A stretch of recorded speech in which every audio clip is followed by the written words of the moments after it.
quarterly performance of Theatre Royal. And very, very, very, very happy to introduce tonight's conversation. Before I start the small introduction, I really want to thank people who made this possible.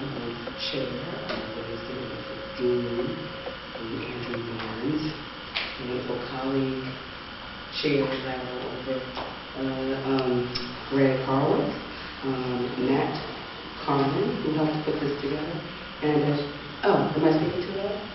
I'm voicing Nona. No. I really don't have a problem with speaking loud. I'm trying to sound, whatever. So now I'll just let that go.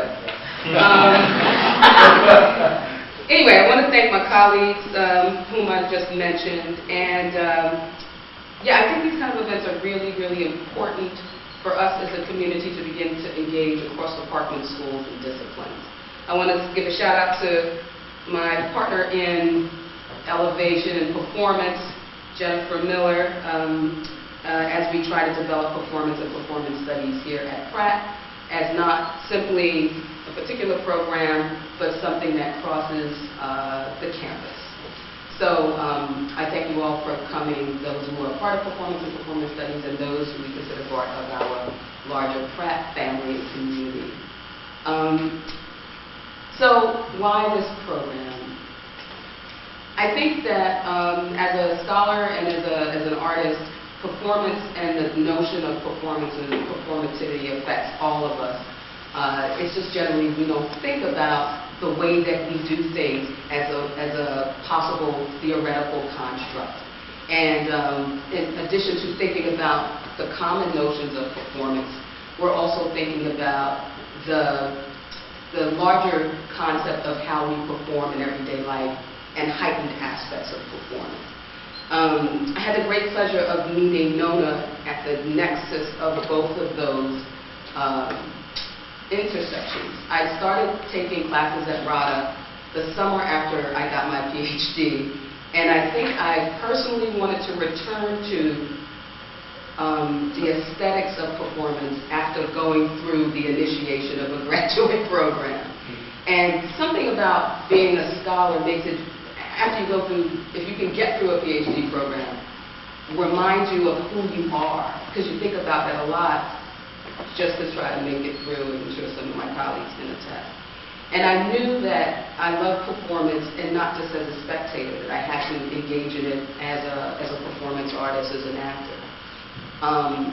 That led me to RADA because I wanted to find out about the roots of acting in the English-speaking language, which is rooted in Shakespeare. And Royal Academy of Dramatic Arts in London happens to be, through my research and my opinion, one of, if not the finest acting schools in the English-speaking world, if not the world. And luckily enough, they took a chance on me that first semester and let me come back a couple of times to take other intensives. So how did I meet Nona? I met Ms. Sheppard. The first time I met her was seeing her work. She did an amazing stylized interpretation of All's Well That Ends Well that was set in China, like feudal China. It was really, was it feudal China? Well, the king was Japanese. Oh, Japanese. Yes. Okay. So you can see I was totally overwhelmed, got the wrong country and everything. But that's actually what happened. I mean, we were studying this classical stuff and we performed this classical stuff, and then I saw Nona's production and I was like, what? And I know people have said Shakespeare in various venues, places, times, but it was such a meticulous and engaging performance that I said, oh my God, I want to work with this lady. And I got the chance to audition in front of her, which is, really scary and intimidating, in an office. And I was like laying on the floor playing, not Gertrude, oh my God, Tamara. I think I did an excerpt of Tamara from Titus, which, as you know, is a pretty extreme play. It's got everything from cannibalism to hacking off limbs. And that was the piece I decided to perform in front of Nona Sheppard. Anyway, she felt pity for me and let me into the Acting Shakespeare program, which is a two-year program, two-month program at RADA, the culmination of which I had the great fortune to play a lead part in her interpretation of Merchant of Venice. So I'm setting all of this up to say that a black woman with dreadlocks from Brooklyn with a PhD was given the chance to play Shylock, which I think says a lot about the way that Nona Sheppard sort of is rooted in the classics, but refuses to let the constraints of the time define the understanding of Shakespeare's work. And then she was coming to New York for some RADA business, and I said, well, this is a wonderful opportunity to have us become introduced to different ways of understanding performance with her visits. She's very kind to visit on campus. So, you know, like I said, there's going to be a lot of conversations about Nona, her life, what she's done, what she does with RADA, as well as what she does as a freelance writer and director, playwright. But I want us to think about, we'll have a Q&A section after, how do you think that this could apply to your art, your vision, your discipline, your way of thinking? And we'll have a great engaged conversation between Gregg and Nona on all these points. So we'll come up with some questions if you like. Please help me welcome our esteemed chair of the School the Department of Social Science and Cultural Studies, Mr. Gregg Horowitz.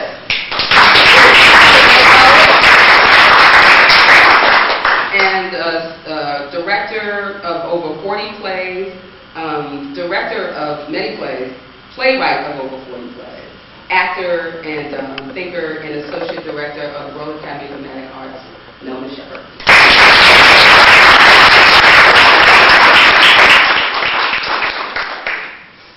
Well, there you go. The pressure is on. Really? Good evening, everyone. This is billed as a conversation, and that's what it will be. We'll start in just a moment with Nona giving us an overview of her career, her interests, what she's up to. Needs be, it will be compressed, otherwise it will take the next 3 hours. Leave no room for conversation. After she does that, she and I will engage in a conversation. But the idea is that this will open up to everybody else in the room to talk as well. I just want to say before we start that I'm grateful to Traci for offering me this opportunity, but I have to say I am not a performer. But I will play one tonight. So with that, Nona, why don't you start us off? Tell us something about your career. Something about me. Okay, thank you for coming. It's really nice to see you all. I didn't know what to expect here, and it's my first time at Pratt, which means something very different in England. You know that. You all know that. So when I said to my friends I went to Pratt Institute, everybody laughed all that time. So, I was born in Liverpool, which is a claim to fame, and visited the Cavern, which is another one. Didn't see the Beatles there, but went there. But I went to university to study Latin and Greek. I was very interested in theatre, but my interest in the classics was very strong, and I loved Greek drama, which was the reason that I went to King's College University, where they did every year a play in classical Greek. So I was able to act in classical Greek, she's there laughing, and direct a play in classical Greek too, which was a very, very interesting experience, as you might imagine. So having come out of there, I was in the right place at the right time to get a job at the Liverpool Playhouse, which is, I don't know, it's summer stock, you'd call them, big theatres in the provinces here, that have companies, permanent companies that do repertory. That's summer stock, isn't it? Yeah. That's what you'd call it. And this was a big theatre in Liverpool, and they wanted somebody to, it was a play called Love of the Four Colonels, and they wanted somebody to, there were four colonels, an American, a French, a German, and a Russian colonel. And the Russian colonel's wife had to come on at the end of the play, breastfeed a baby and go off, and have no lines at all. And they were finding it very difficult to get anybody to come up from London to do this part. So I happened to be visiting my parents in the pub in which I grew up. I grew up in a pub in Liverpool. And I knew somebody there. They said, "See this woman? I'm sure she'll do it for you." So I was so sort of green. I didn't know anything about the theatre or how difficult it was to get a union card to be an actor at the time. It was really difficult. And I went to this big rep thinking, "Oh, I'm doing them a big favour, doing this, getting, breastfeeding and going on." And anyway, to cut a long story short, I didn't have to do that in the end, but I got on very well with the director and he employed me.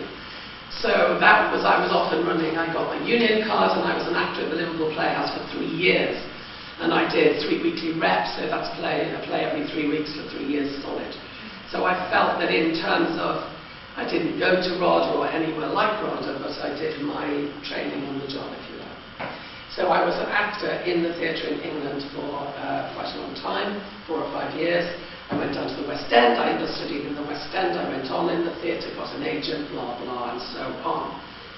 Then I was so bad-tempered as an actor when I was working with directors that I didn't think were any good, which was quite often at that time. So I thought I might as well be a director myself, because otherwise I'll just be a pain in the neck for everybody that I'm working with. So I started directing then in repertory companies across the country, and I did that for a bit. And then when I was at Chester, which is another big repertory company, I was the associate director there, and I wanted to do new work, because from Chester they would send out tours around the region, and they would often do Alan Ayckbourn's. I don't know if you've ever heard of Alan Ayckbourn. He's a sort of comedy of manners English playwright. And I didn't want to do that. I wanted to do new work, and I wanted to do work that was seminal to the community in the area. And I didn't have any money to do it, so I thought, well, I'll do that. So that's how I started employing myself on a very small wage to be a writer. And so I wrote a lot for that theatre, and then somebody came over from another theatre, saw my work, and employed me to be writing for them. And then I thought, oh, good, I'm a writer, I'm not just pretending. So I felt quite validated that somebody else had seen my work and wanted me to do that. So during the and this was the sort of early 80s when I left Chester, and then throughout the 80s and 90s was a very, very interesting time for me, because it was a very highly political time in Britain. We had Margaret Thatcher, yippee, as Prime Minister of Britain, which caused a lot of us to be very, very radical and do a lot of complaining and being on the streets. Political theatre was very, very healthy in England at that time, and at the same time as that there was theatre there were lots of all-women companies, very strong companies formed which were all women. One was called Monstrous Regiments, you know the quote, another was called Women's Theatre Group, another was called Theatre Centre Women's Company. So there were lots of all-women's companies, and I did a lot of work for them. There were companies very strong in Britain at the time was the theatre and education movement. Again, highly political work for young people, which toured nationally, toured into schools, toured into community centres, toured into small theatres. And there were lots of companies doing very, very interesting, innovative work there, and I worked for a lot of them. There was the time for the gay liberation movement, again, was very strong at that time. A company called Gay Sweatshop in England, which did very, very good work and very innovative work, and I did a couple of shows for them. So at that time it was really, really exciting. A time for me directing, and I also was writing for a lot of these companies. And I wrote memorably, I don't know if you know the tradition of pantomimes, which don't sort of translate, I don't think, in America at all. But they're very, very popular in England. You know, at Christmas when you have Christmas Carol on everywhere. Yes, it's on everywhere, isn't it? Christmas show. Well, we have pantomime. And it's just a most extraordinary tradition. And it comprises the principal boy, which is the main boy in it, is always played by a woman. She usually, traditionally, wears a sort of long tunic, fishnet tights, and very long leather boots, and is very sexy, and she's called the principal boy. And then there's the principal girl who's sweet, and so they always get together, the principal boy and the principal girl, and the principal boy's a girl. So there's that, and also there's a dame. So, for instance, there's Dame Washalot or Widow Twanky. So there's always a woman in it, an older woman who's always played by a man. But it's not like a drag act, it's not like, I don't know who you'd call him, but Danny LaRue we would say, or Dame Edna Everidge, which is sort of dragging. This is, you know it's a man, because often he'll have a beard and often he'll have big hobnail boots on, but he'll have big breasts. It's a very, very strange... What is this? It's a very, very strange tradition, but very, very popular. And during this, you do things like he's behind you in the audience, all shout out, you know, those sort of things, and oh no, he's not, and the audience says, yeah, oh yes, he is. No, anyway. You have to see them. We love them anyway in England. And I wrote and directed 7 of those for this. And for this, and they were all women pantomimes. So in this, instead of saying the principal boy is a boy who gets the girl, we said the principal girl gets the girl. So that was kind of news, and some of the tabloids got onto it, and it caused a bit of a stir. But it was absolutely packed, so we did. And they're always done on sort of Cinderella or Sleeping Beauty or Snow Queen or those fairy tales. So they're treated in this way. So that was good fun, so I did that. And at the same time, I was still directing in what you might call more mainstream theatre. And I did a Shakespeare, which was getting onto my Shakespeare stuff, which I was also very interested in. There's a town in England called Leicester, which is in the Midlands in Leicester. And Leicester is a place which now is majority British Asian. So the main, and when we say Asian, I think it means something different here. Yeah. We would say subcontinent or Bangladesh or Pakistan. And there's a huge community in England. And in Leicester, there is a big, large community. So I was engaged by that theatre to do a production of Romeo and Juliet. And it was very interesting for me because I was obviously trying to think how I would make it very accessible to the community and how I could make it vibrant and make people want to come in that city. So I chose to set it in the early 16th century when the British merchants were just going into India at the time of the East India Company and all of those arriving in India.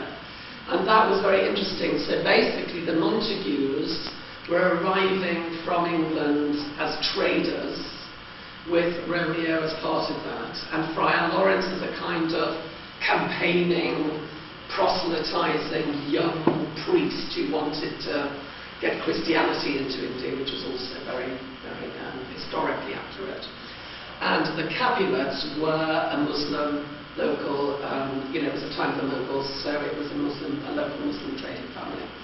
And that was really interesting because the community, it was very popular, so it got loads of people into the theatre who didn't normally come because of it. It was very interesting for sort of design, because obviously if you think of it, it's the velvets and the brocades of Europe, and it's the beautiful silks and the different materials for India. It was when they were doing the fights, there were foils from England and swords from England, and then the scimitars from the local population. So it was a really, really interesting way to do it. I thought. And it was very, very popular there. So I'm telling you that because it started off an interest in Shakespeare. Although I had done Shakespeare and I'd been in Shakespeare before that, it wasn't anything that I thought was anything to do with me particularly. I'd always done my own work, or very political work, or new work, devised work. And I thought, Shakespeare, Anyway, so that started me off.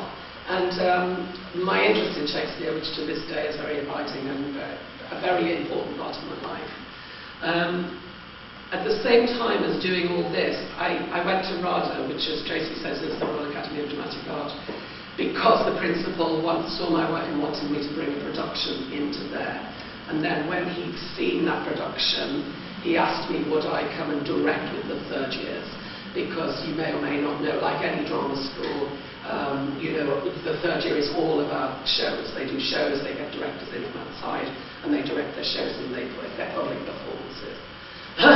So I went and did one close to my heart again, Electra, Sophocles' Electra, which was the first one I did, and so on.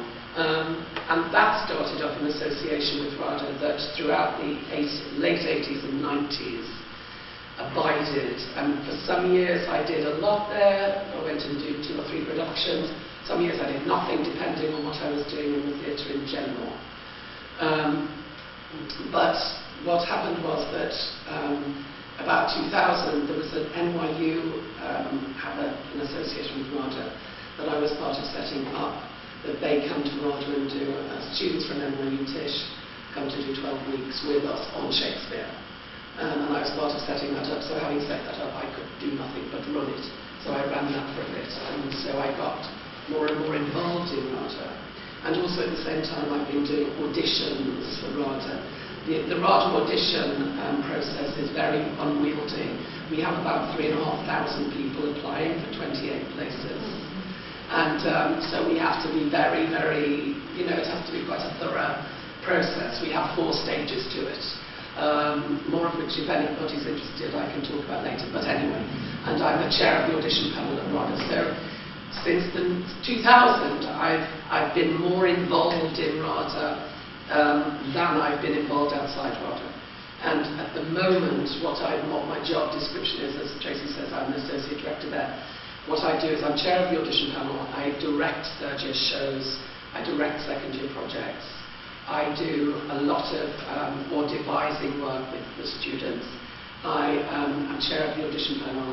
I'm creative director of REL, which is RADA Enterprises, which is the money-making side of RADA, so I do a lot of creating and travelling with that in mind. And that's what I do, and I try and keep my work outside going. Recently I've been writing the lyrics and book for a treatment of Thérèse Racan with a composer, the Zola novel, and I've been working on a one-woman show which I wrote for a woman called Caroline Parker, who's deaf, who signs songs, and I've been writing for her, a show with her and linking that and writing for that. Enough. So, sorry to go on, but does that give you, I've sort of gone from things that I'm really interested in all over the place in theatre, because I love theatre. I've only had one very little incursion, which was quite frightening, into a short film. I directed a short film, and then quite a lot of radio as an actor, and that's it. But always theatre, which is my big love. So there you are. And I've been in New York, and I've been on the stage in New York, and I've toured things to New York, and I've directed in New York. So, that's me. Okay. All right. No, so that was great. One thing that was so interesting to me, looking at your career and now listening to you talk about it, is this, what I think to an American audience must seem an extraordinary intersection of a long-standing abiding interest in Shakespeare and a long-standing abiding interest in what we might think of as the lower forms of popular culture. You mentioned the pantos. Yes. I know you've also done work with circuses. Yes. So, is it right to think of these as 2 different sides of your career, or are they integrated in ways that you might tell us? Well, I suppose if you mention circuses, and it's nice to talk about circuses because I know you have a practitioner here, so that's very nice. The circuses is a sort of new departure in a way, but they do integrate, and the reason that happened was, I don't know if any of you know a book called Musicophilia by Oliver Sacks. Yeah, It's a wonderful book, and I've long loved, who is, as you know, an American neuroscientist and physician, and he writes absolutely wonderfully. And his book Awakenings was a really seminal book, a theatrical alike. Anyway, so he wrote a book called Musicophilia about 3 years ago, 4 years ago, something like that. And at the same time, I was asked to do a project with RADA students, actors. And and circus space students, because there's a whole school for circus in London called Circus Space, which is very innovative. And I wanted to work on music affiliate because I thought it was interesting to see how I could somehow make the circus skills read in a very interesting way like the music. Because a lot of it is like the music and how music affects the brain, and there's lots of different ways it does. But I just thought it's such an extraordinary art, the circus, and I just wanted to do that. So I spent a week with about 12 of each, 12 acting students and 12 circus space students in a huge big hall in circus space, and started to get them to exchange skills, which was very interesting because the circus people all immediately started standing on their heads and running up poles and swinging and everything, and the actors were going and when I was saying, okay, to the RADA students, well, share your skills, they said, well, we haven't got any. Which was really interesting because it's sort of the way people often think actors don't think of themselves as having skills, and people often think anybody can be an actor, which they can't. So, and I said, well, of course you can. So we sort of deconstructed that, and we talked about that a lot, and they shared that. So I suppose that project really integrated two sides of the work, and it was really interesting to the point where I'm now going to do a big project with 8 of each, much bigger project. It's the end of their second year this year. In June and July I'll do a piece with 8 students from each school, and it's a public show this time, and it's proper, designed and lit and everything. So that was a workshop, that was just a week's workshop, and this is going to be a big to-do. Will it also be musical theatre? I don't know yet. I don't know. I'll see.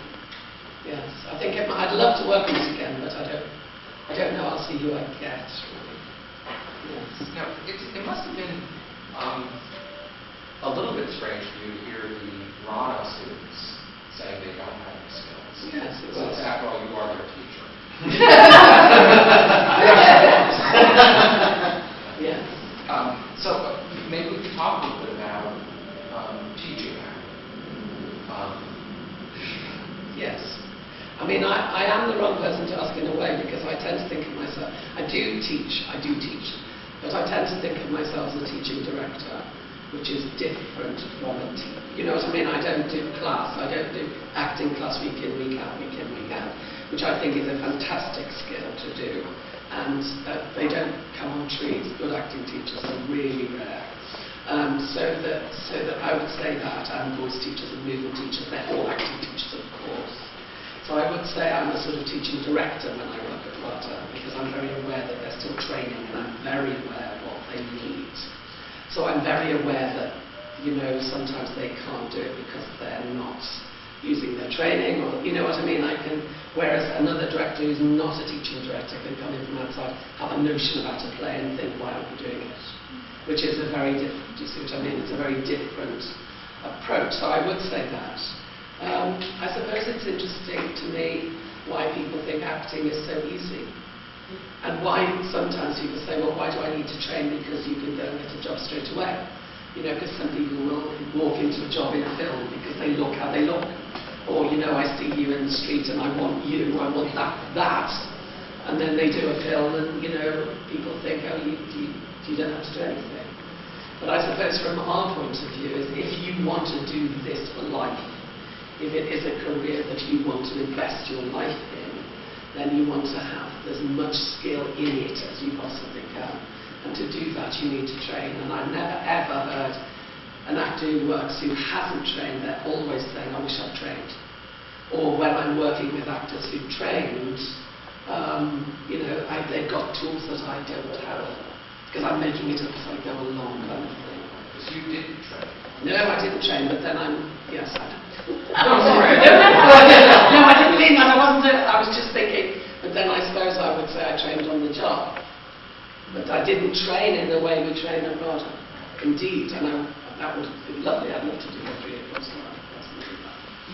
Yes, because I suppose one of the things that interests me about acting training, you talk about it being a training for life, but it really is a training for life, because all the things you're trying to get actors to do is live in the moment. Don't show us your homework, don't prepare for this moment, be in it, have done all your homework, know everything, but be with that person in that room at that time, saying to him something. You have to be so tolerant, you have to let all your preconceptions go, you have to find sympathy with your character, even if it's a man or a woman that you think is loathsome. You can't judge them. You have to, all of these skills. You have to work in an ensemble, you have to be giving, you have to, even if you're bored and tired and fed up, you have to go on and keep trying. All of those things you would say, equips us all, that's what we should all be doing all the time. So it's very interesting, and I think that's why actors or people who want to act find it so absorbing, because it's human. It's the human condition, isn't it? We look at ourselves, this is the way we behave, the psychology of it, and all of that is so fascinating to us. And that's why people want to be actors, I think. But I do think that the training, of course I'm going to say the training is vital, but I do think that that's true. Because I think people can walk into a film once, do their shtick, do once, and then where are they 6 films later? It's thin, the work is thin, they don't know how to get more texture or artistry, or they don't know how to mine their work. So I just think that's for people in general, because when we have 3,500 people, we say, oh my God, it must be terrible, how do you make your decisions? It's actually easy. By the time we get down to the last 28 that we do, we've usually got about 36 people that we really, really think we want to train. And usually the women's shortlist is longer than the men's shortlist. Looking at her nodding in a kind of weary way. Because there's usually many more women applying, and there are many more parts for men. So, it's that whole thing. But at RADA we do 14 of each. We do 14 men and 14 women. Unlike a lot of schools which do 12 men and 2 women, or whatever. And at the end, because I'm so constantly, this is audition city for me at the moment. February, March and April, I was like, auditioning, and I've just been in Dublin auditioning and Manchester, and I just think, God, it's so hard, good acting. Because you see so many people, and they're lovely, and they come in and they want to do it, and they've done all the right things, and they've got their black clothes on, and they've got their speeches, and they come in and they've said the right things, they're going to theatre. All of that is lovely, they're lovely, but they can't do it. And I just think, oh God, and it's so awful, because when you say, I've always wanted to go to Roger, and you go, oh God, never been to music. It's awful. It is bad. It is. I often say I'm off to Manchester to ruin people's lives. So they'll be grateful. They'll be grateful. But so I think it's a very special thing. It's a very special talent. That a lot of anyway. So can I ask two? I don't want to prevent others from getting involved in the conversation, but 2 connected questions that especially interest me. Do you think there are any special challenges in training actors to perform Shakespeare? Yes. Shakespeare in particular? Yes. Okay, well, then I'll hold on myself. I do. RADA is known as a classical school because at the heart of the work is the classical training. And because there are so many demands on an actor to be able to perform Shakespeare, that we often say, it's a very truism to say, but we often say, if you can do Shakespeare, you can do anything. If you can do Shakespeare and you can make this unintelligible to a lot of people language clear as day, which is what you should be doing, if you can make it sound as easy as breathing, if you can make it sound relevant to us, if you can do that and keep a sense of the rhythm and the poetry, and get your breath in, and get your last words in, and do all your technical work and your projection, and keep working for the nuance, the metaphor and all that, and convince the audience that you're talking about life, and tell them a wonderful story and be a marvelous character and all that means, then you can do anything. Whereas, if you can be in a film, say, and you're going, hi, sit down, what do you want? Yeah?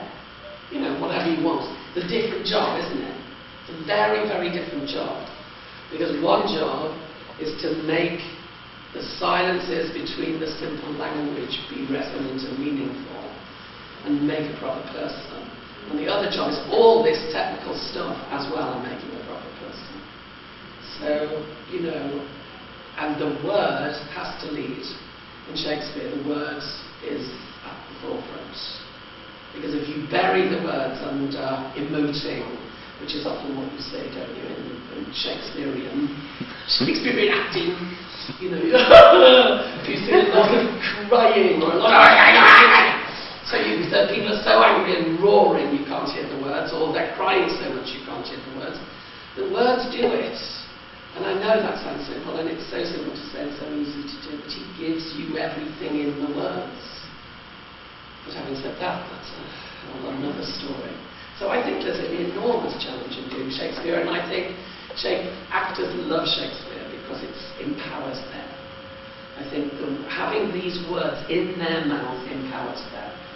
I think it empowers everybody, because I've done workshops all over England, certainly, with groups of kids that would never think of RADA, would never think of Shakespeare, you know, you might say at a very disadvantaged, and connect to it once they know that the themes are relevant, the characters are relevant to their lives, you know. Hamlet is in a situation these kids would know about. He's got a stepfather, and he hates him. And he's got a terrible relationship with his mother, and you know, all of those things. Very relevant. And if you get those kids to have the words in their mouth, look here on this picture and on this, and all of that expression, they found it tremendously empowering, just to be able to express themselves through those words, rather than the paucity of our language these days, my friend. In fact, this opens up two questions by Mike. First is the primacy of the word in Shakespeare. Does that dictate something about the way in which Shakespearean actors arrive at training? That is, does the word come first? Yes. Training, and what does that feel like? How do you do that? Well, I suppose a lot of it is to do with breath. A lot of it is to do with being able to...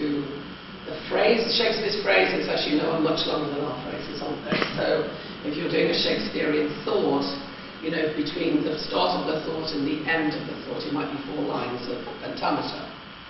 So, and I would say, if you can, do it on one breath. And then, because you keep the thought connected and people can understand you, because we're in the business of communication, if I say that, I want you to do it on one breath so if people can understand the words that you are speaking, then that dictates how they do it, because you can't be going, look here upon this picture, and because your breath's gone already.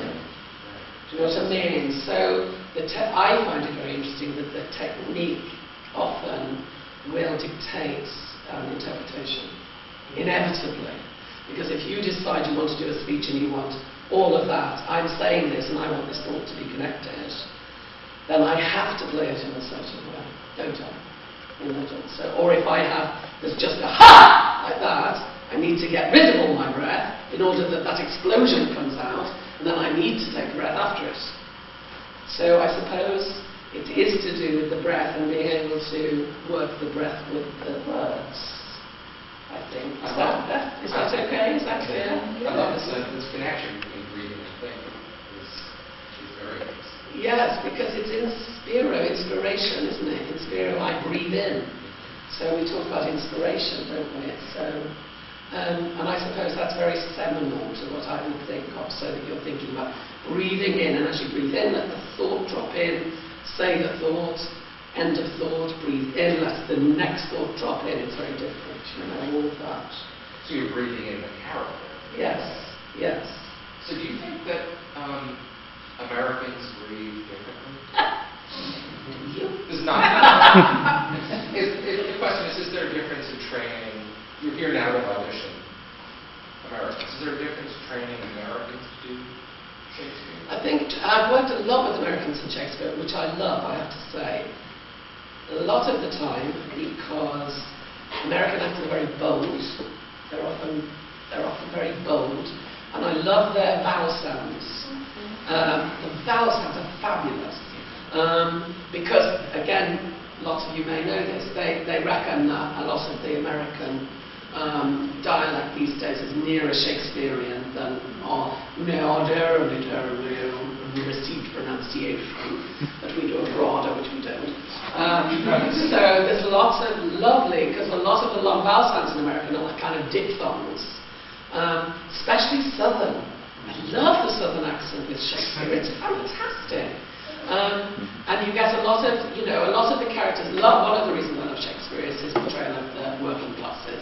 And that works so well. Some of those characters, the jailer in Cymbeline, was played with a real strong Southern man played it for me once. It was just the best I've ever seen. It was fabulous. It just seems to just jump into it. I don't know, it gives it an enormous life. And once when I was doing Comedy of Errors quite recently, I don't know if you know the play Comedy of Errors, the twins, mistaken identity basically, big markets community. And I don't know why quite it came to me, but I've set it in Brooklyn Market. And the minute people were trying, they had to do a lot of work on it to get an accent properly, but they did immediately try it in what they considered, they do dialect, so hopefully it wasn't terrible.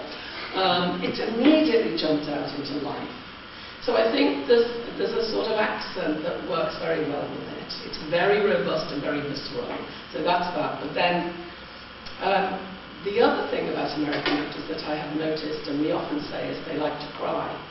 A lot of American actors, because of the method, the Strasbourg method. I'm talking about this and I don't really know what I'm talking about. Except what I have observed is that a lot of American actors, that's why I mentioned crying before, feel as if they cry, that's it, it's working because they're crying. And encourage, the sort of emotional memory and emotional recall and that very, very strong tradition in American acting, which has been fantastic, I have to say, in many ways, but also can get in the way when you're looking at something so wordful, if you like. It's not, yes, it's all about the primacy of the word. So getting the emotional response doesn't help at all. And I think when I've been doing work with American actors, that was the thing that I find we've got to get into them straight away. And I think a lot of actors love that, because they're looking at technique first, not what emotion do I. Because damn, the audience don't give a shit what you're feeling. They want to hear the story. They want to know what happens next. They don't care what you feel. So a lot of the time, you go and say, but I'm feeling, how am I feeling? Who cares how you're feeling? So, I want to hear those words. I want to hear what Shakespeare wants to say to me. I want to see the character in the situation, and I want to know what happens next. So I suppose there's those two things running side by side is my, it's my sort of response to working with American actors, which is all very positive, always very positive once you get out of this crying business. Because they do say, don't they, that good actors try not to cry and bad actors try to cry. So it's that, isn't it? So, yes. Olivier doesn't happen, or American writer doesn't happen had to play a person who had slept 3 days. He didn't sleep for 3 days. I can remember this line. And Olivier said, "Why don't you try acting?" So is it true that the American method thing that took such great hold here, starting in the 50s, really is still terribly different from the official classical British style of acting, which is the great I assume there could be some blending of it by now. Oh, I do think there is. But I still think there is that a lot of people express themselves surprised when we talk about how important the word is. The words are, let the words lead you. But I don't think that's necessarily an American thing. That's often kids who, British or Australian or whoever comes. There was a series of television book by Barton. John Barton speaking Shakespeare. It was at Yam for a couple of things, and it was great. And it was very not. It was he spoke about how to make a word sound like what it means. Yes. And never went inside to define how to express it. It's always about voice goes up, down, this way. That's how to say it. Yes. And I think his primary lesson was speak the punctuation marks. Yes. And you said that before. Yes. Get to the end of the thought. Yes. Hit that. Yes. And that's how the meaning is. Yes. Yeah. Because if you do a lot of that, sometimes it will affect you, and you will feel things. It's not saying you don't feel things. Of course you feel things. But let what you are saying affect you rather than I'm pushing through my emotion through these words, which is a different thing, isn't it? It's like mask work, isn't it? If you've ever done any mask work, leave the mask to do the work. Don't try and push through the mask. Just say, here I am, behind it, So I suppose, I don't think it's, and I think that the method here is, as I say, I don't really know it in enough detail to know. But I think it's done tremendous things in a different way. It's a different kind of tradition. And I suppose we get a lot of American actors coming over because they haven't had the classical training they think, and they want to have some experience of that, so that they can, they can bridge those gaps. So they don't find it in, there's two separate things. It's just approaching it in a different way, isn't it? Well, method acting seems to serve, let's say, more realistic kinds of drama. Whereas would you classify Shakespeare as less realistic and therefore more, I'm not sure what the right word is, but word-oriented? In other words, if Marlon Brando can whine and be almost inaudible and yet be considered doing a great job of acting Tennessee Williams, you cannot perform like that and successfully do Shakespeare because, as you said, it made some of the words inaudible. Yes, but you'd want to hear Tennessee Williams' words too. Oh, yeah. Absolutely. So, I mean, in RADA, the acting classes, if you like, are all based around Stanislavski. So it's not that, it's just there's a particular strand here, isn't there? There's sort of Strasbourg studio and all of that, that seems to, and when I've worked with NYU students who talk about the different New York studios, the Strasbourg ones do talk about that particularly. So I think it's that particular tradition that does that. So I I just wanted to support what you were saying, because I did use pride as a test when you directed me. But I think that the way that it emerged was so organic that it didn't occur to me to try to test that until it was the scene that you did in silence, where there was no word, which was at the end. So at the end of Merchant of Venice, Nona, because it's supposed to be a comedy, it was supposed to have a happy ending when everybody's on the line, but of course, it's about anti-Semitism and somebody who suffers from it as well as other elements. And but then Nona added this silent scene that's referenced in the play, where Shylock has to go into the church for the first time because he's no longer allowed to be a practicing Jew. And his bewilderment at being in that circumstance was when the crying was triggered, because he was forced to not be who he was.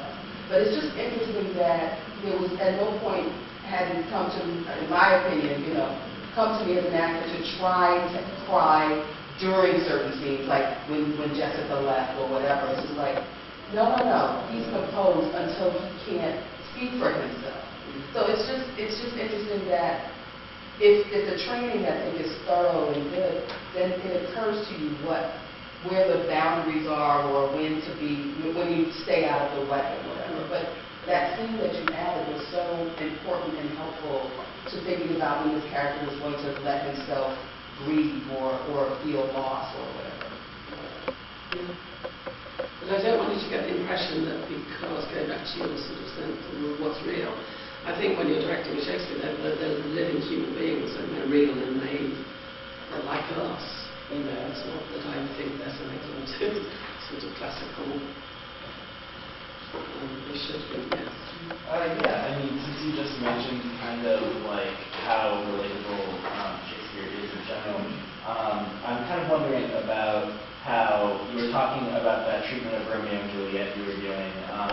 so I'm wondering if you think it's more difficult to, like, when you're working with a particular play and you're trying to move it into a different time period from when it was originally written, do you find it more difficult or less difficult to, like, find the situation to put it in? Because a lot of the themes are really universal and kind of general and easily relatable. So does that make it difficult to move it around or easy? I think Shakespeare is a genius because sounds like an essay when you do it. Because I think you can do anything with it and it will work in some way. I mean, I have to say there are things I've seen when it doesn't work. So if it's good work, you can do anything with it. We were talking about this earlier. I can make, it's debatable, that, like we were talking earlier about the problem plays, like The Merchant of Venice, The Anti-Semitism, Othello, because of anti-racism, and Taming the Shrew, because of sexism. We can't help but be in the time we're in, and talking about it. And I think he's wonderful because I can get into say what I want to say through him, and not twist it, not contort it. I don't mean concept on it, but a concept on it.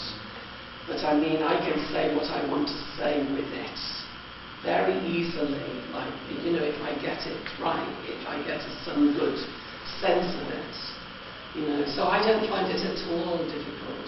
Yeah, I suppose I'm interested because, like, I feel like that kind of openness would make it more difficult to kind of, like, narrow down the field to say, oh, this is the situation that I want to place this in, because you can place it into so many situations. Yeah, I think it's the concept Shakespeare is really difficult because, as you know, he starts off like Cymbeline starts off, enter two gentlemen, and you're off. That's it. That's all you get. And if you look at the Globe, or any of you who've been to the Globe, what did they have? They didn't have anything. They had maybe a bit of a throne. And they had costumes and them. So they didn't have any of this huge, great scenery. And I think what often Shakespeare doesn't work when it's over-conceptual. Or, I once saw a production of Macbeth where, all his poor man, all of his wonderful speeches to the audience, were in front of a front cloth while they were cranking this bloody set behind him, changing the scenery, and he had to do this attack before me in front of a front cloth in a little corridor because there was so much going on. Which again, it's like over-egging it. Too much scenery, too much concept gets in the way of the words, and you can't see them. So it has to have a simplicity. It has to really have a poetry and a simplicity, I think, whatever you do with it.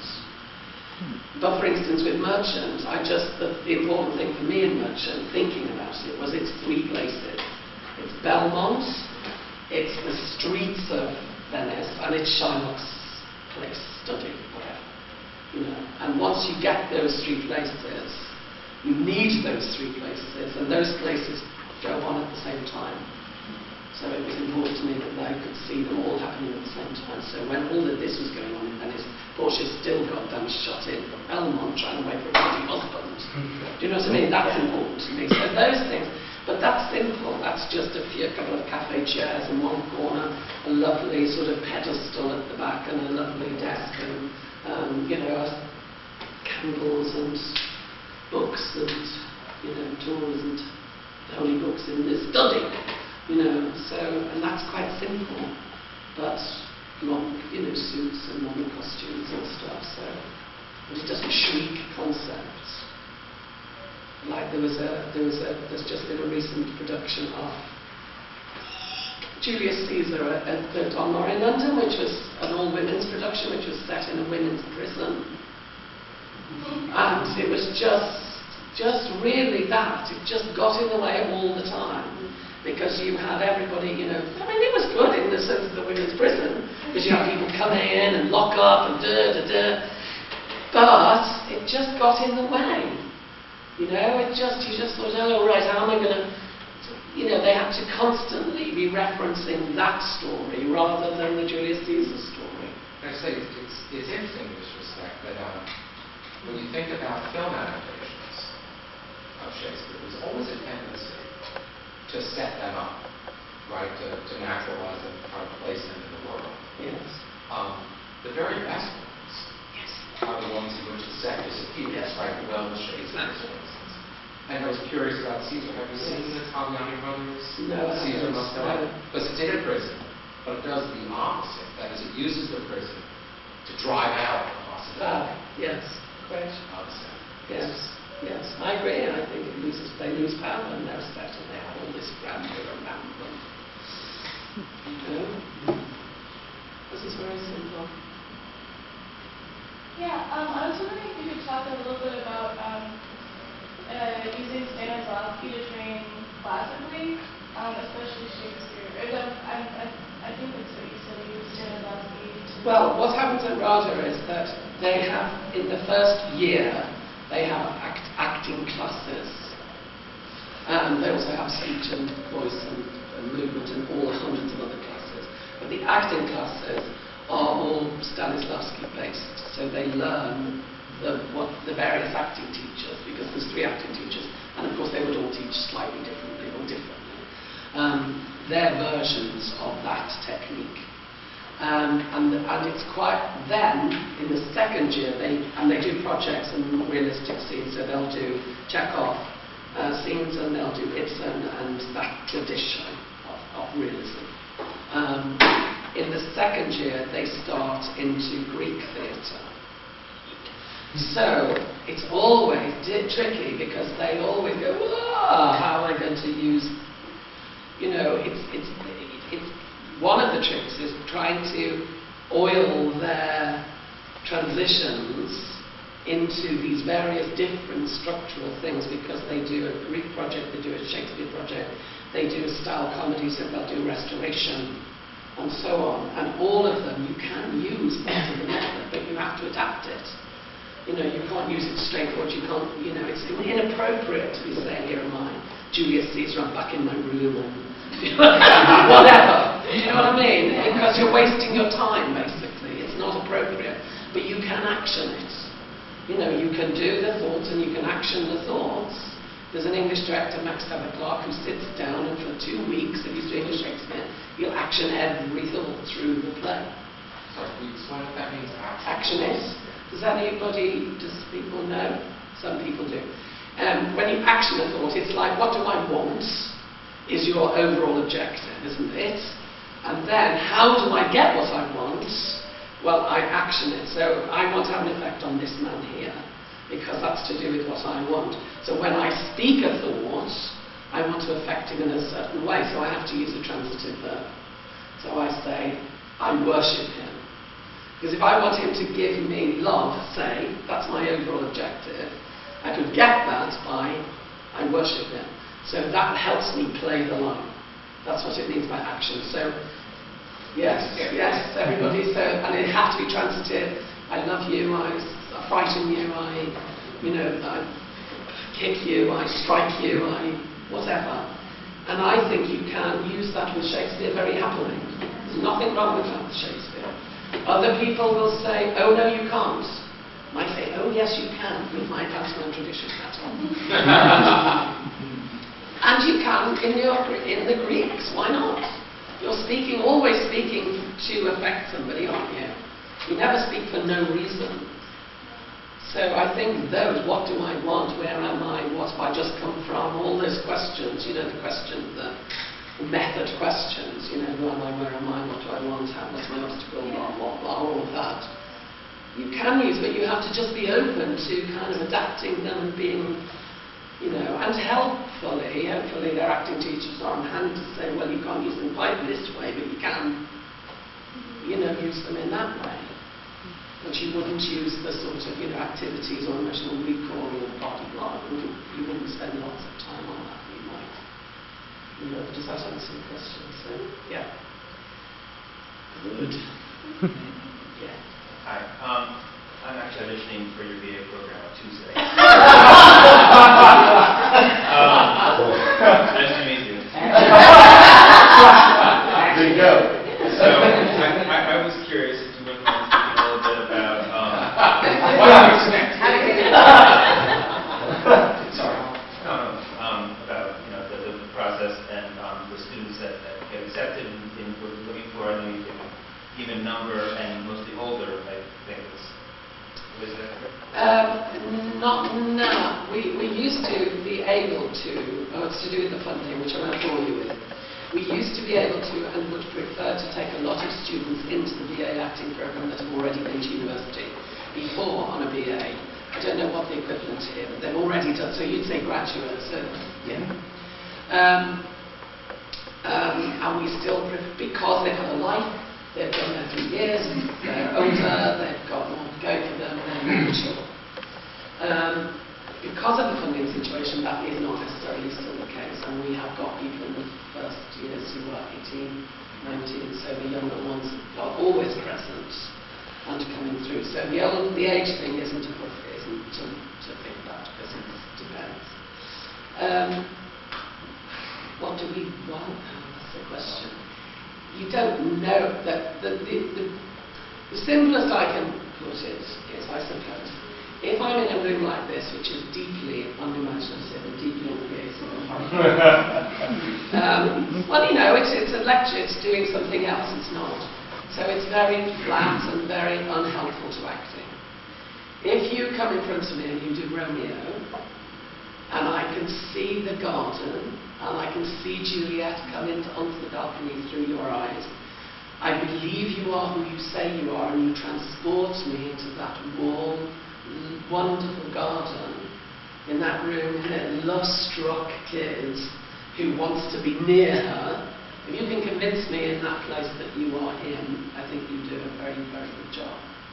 So I suppose that's as simple as it gets, and it's very hard to do that, obviously, to translate. But if you believe so strongly that you are that, and convince me of it, then I think that's that's certainly a good start.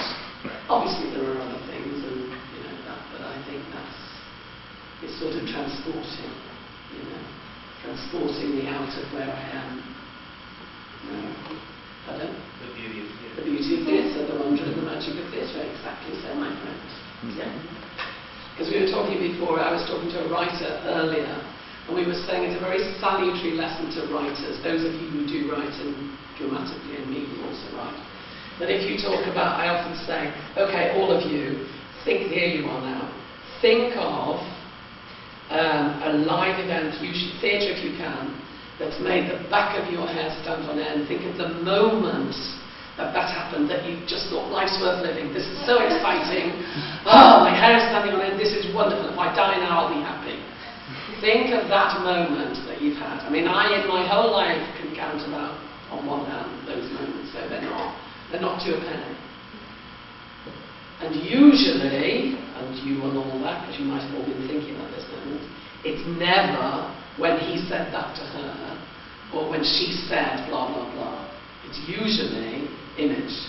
It's more often than not when that woman was standing there and a leaf just fell on the stage, or that moment when he looked at her in such a way, or he turned around from the door. It's never the bloody words. It's always that sort of image. So, I don't know what got me onto that, but, yeah. So, anyway, I'm like completely negating my word as well. But you can do that as well. You can do that as well, can't you?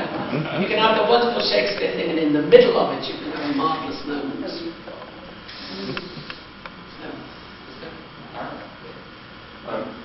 I was happy that you mentioned musicophilia before, and I was wondering, because that is something that is very neurologically specific, and so there was a TV show version of it where you saw Oliver Sacks's brain, and when he listens to Bach rather than Beethoven, you see his brain light up in a particular kind of a way. And I'm wondering, because on the one hand, as you and Traci both have said, performance is something that is the fabric of our everyday lives, but it is also something very, very particular. Whether there is one thing called, like performophilia, that is something that makes your brain light up when you're doing or watching perform. I mean, you talked about kind of sublimity, those moments. But is there a way of being scene or something where you're in it and it's making your brain light up in a particular kind of way? Can you account for kind of what that is? Or is it a whole bunch of different things? I don't know when you're in it. I think you'd have to talk to actors about that. I'm sure there are moments when they're completely taken over. I mean, when you talk to people and say, why do you want to make this your career?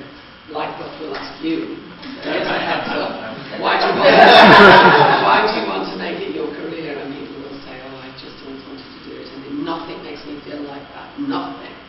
If I'm on the stage, I just don't ever get a buzz like it. I just feel as if I'm home, I'm at home, I feel as if I'm flying on. You know, the language is very, very graphic and very passionate. People say it clearly, gives them something amazing. And I suppose in my short career, it didn't happen to me often, but you know, there's times when you forget that you are on the stage and you are in the moment with this person, and you know, it's very, so I guess, I mean, I love it when I just feel it's so satisfying when I'm watching something that's just so satisfying to my brain. I often do a class with groups of actors on stage picture and how pictures affect, you know, which side of the stage is strongest, where you should be in relation to the other actors, where's strong positions, where's weak positions, all of those things. So I know that when I'm creating work, there's times when I think, yeah, that's wonderful, that picture, and my brain, I feel my brain lighting up, but I don't. Like, I'm sure there is. I'm sure there is. It's just in a different way, I guess. Or actors do, or I give the actors a note which then makes them do it in such a way that they just, you know, just take off. And that lights my brain up, probably. You know, I give the right note at the right time to an actor, and they go, right, okay, and they're off, and they're just, it makes all sense to them. I love those sort of moments. Those for me, that would make my brain light up, you know. But how lovely, I wish I'd seen it. I love Oliver Sacks.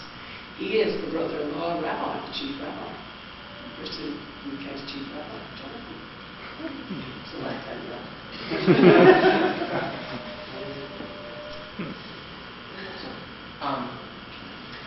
I think we have about 15, 20 more minutes or so. Can I, unless somebody wants to follow up on this, just shift the conversation a little bit. Because you are also a playwright. Yes. And two or three questions I want to ask. So let me start with one that will connect the things you were saying about Shakespeare. What does it mean for you now to be a playwright? How do you achieve the primacy of the word that you were saying is so central to understanding and interpreting Shakespeare? What is that like now in our common speech, in our daily speech? How do you do that, sir? Oh, if I do.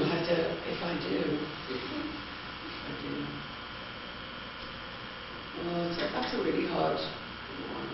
Want me to start with the sentence? Yeah, start with the second one. I don't know the answer to that, really. I don't know the answer to it. I try to make words that resonate with me. The thing I love about Shakespeare so much is that it works on you sometimes like music does, with just arrangements of words. There are some speeches of Shakespeare's that I can't hear without, I just cry. I find them so moving even when they're not being particularly well done. There's just something about those words that just resonate with me. So I suppose the most recent writing I've done was my Therese work. And I suppose I'm trying to find that. I'm trying to find ways of expressing what I want to express that do that resonates with me in that sort of way. It's a much simpler expression and it's very different, of course. But I suppose it's that have that internal poetic in some way. That don't fall flat on the air. So do you hear the rhythm of the words as you write? Yes.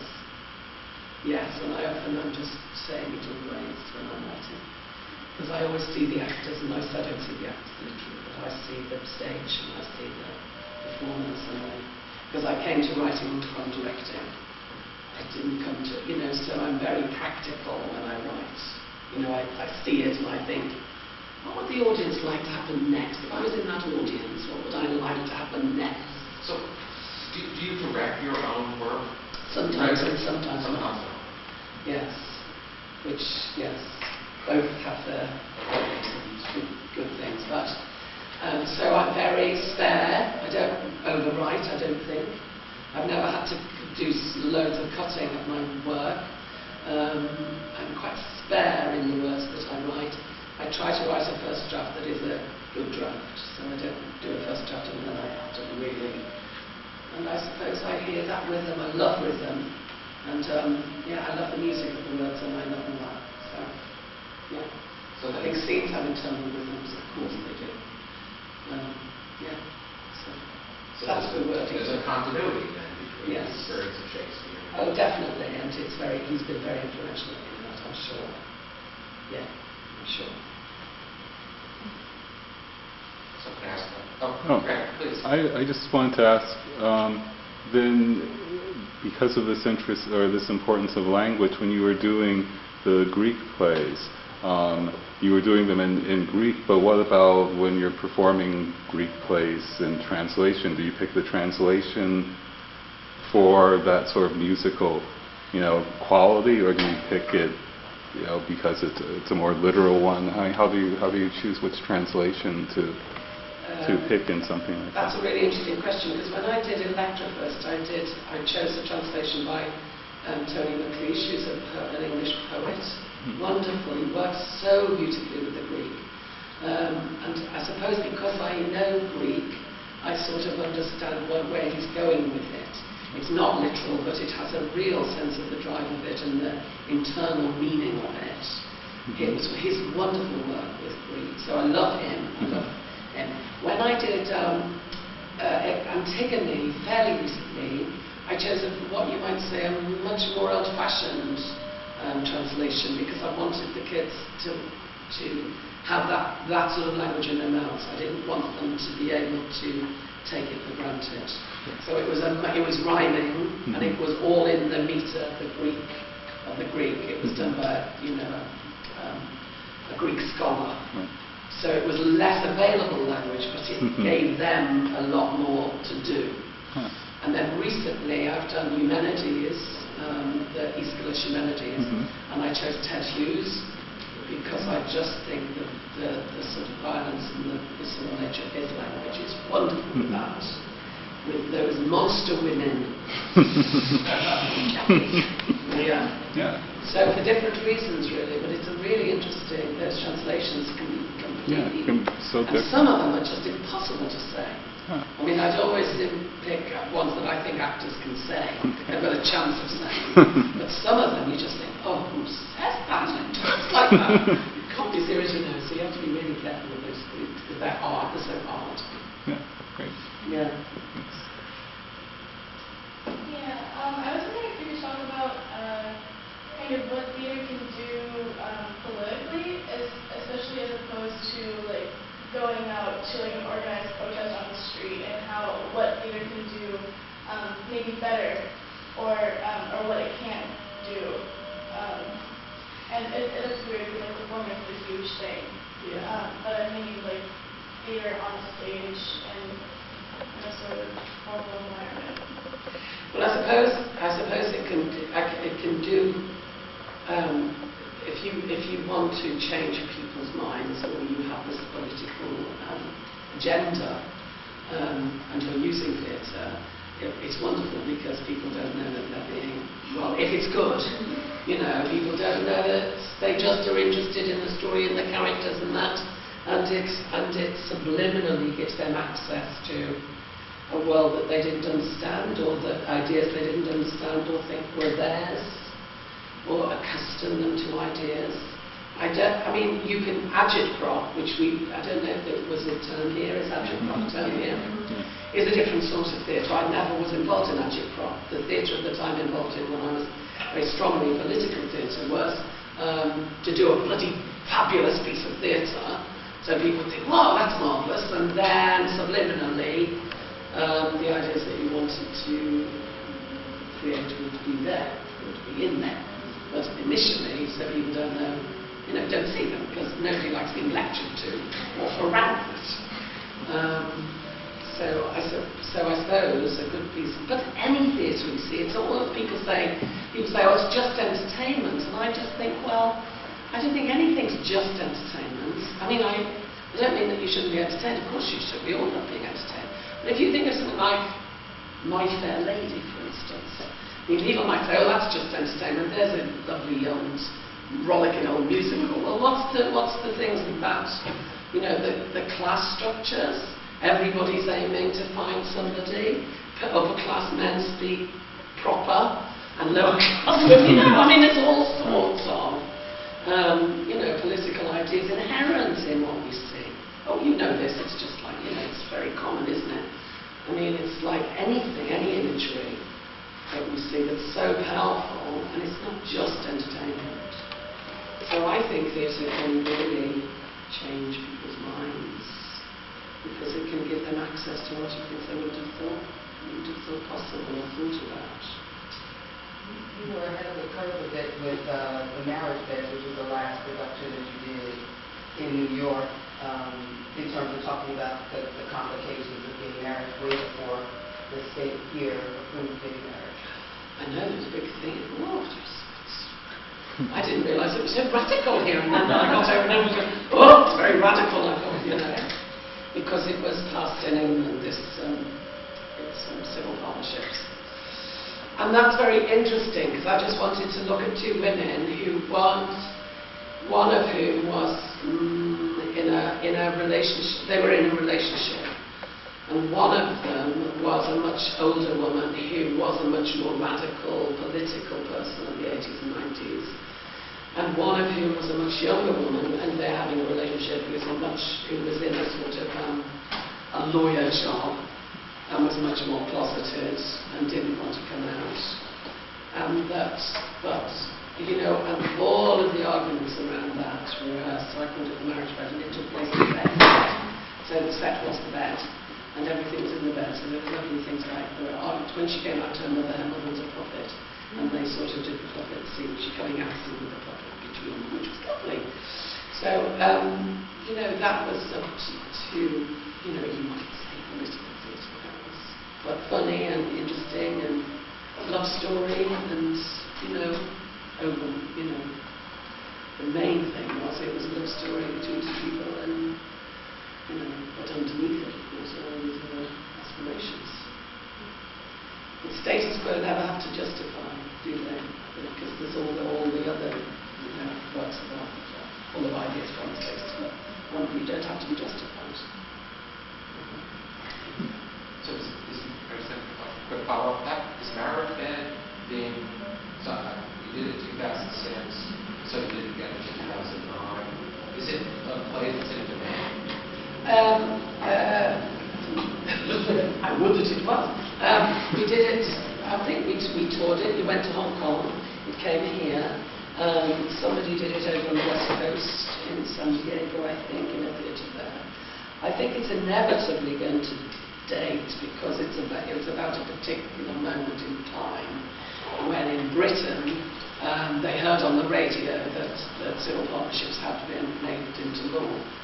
So, so I think it's unlikely that will stay the test of time, but it might. It might still. Might be time in the United States. Who knows? Sorry. So when you start writing things, do you begin with an image, a message, a certain character in mind? Like, how do you start writing things? Fear and trembling. Yes, absolutely. Everybody says this, don't they? It's so boring writing. It's the worst thing in the world, and my oven is very clean. I suppose I've usually decided, by the time I start writing the actual dialogue, I've usually done a scenario. I've usually decided, and the thing is, I've always been commissioned to write. I've never written a play off my own bat. I've always had companies come to me and say, would you write a play? And sometimes they'll say to me, write whatever you like. And often they'll say to me, we were interested in writing on this subject, and we have 3 actors, and we have 2 musicians, You know what I mean? So, in a way, that's lovely for me because I have all this constraint and I have to be, it makes you have to be more creative and imaginative, actually. But I suppose once I've decided, oh, it's a hard question.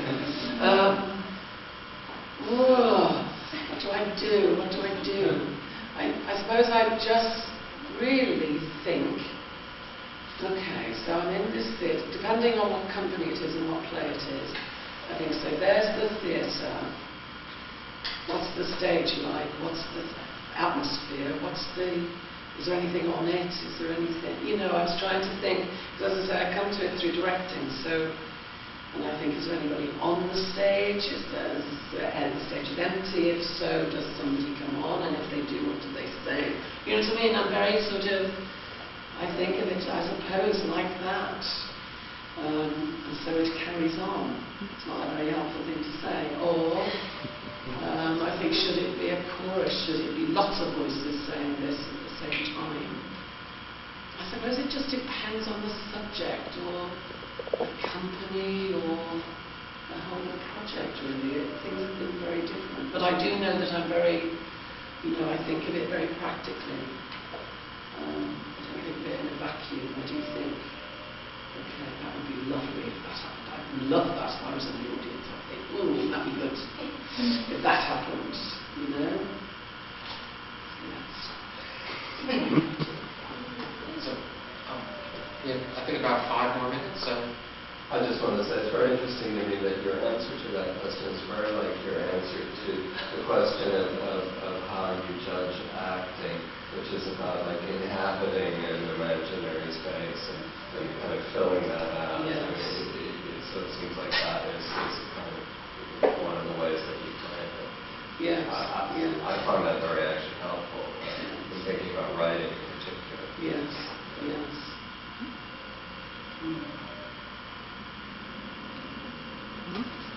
You'd like to ask? Oh. I know, there is no final question. I have given it, no, thank you. I appreciate the gesture, but Nona's heard enough of my questions to say thank you. Any last words you'd like to offer? No. I think I've said enough, actually. Have I said enough? Yeah. Well, then, let's all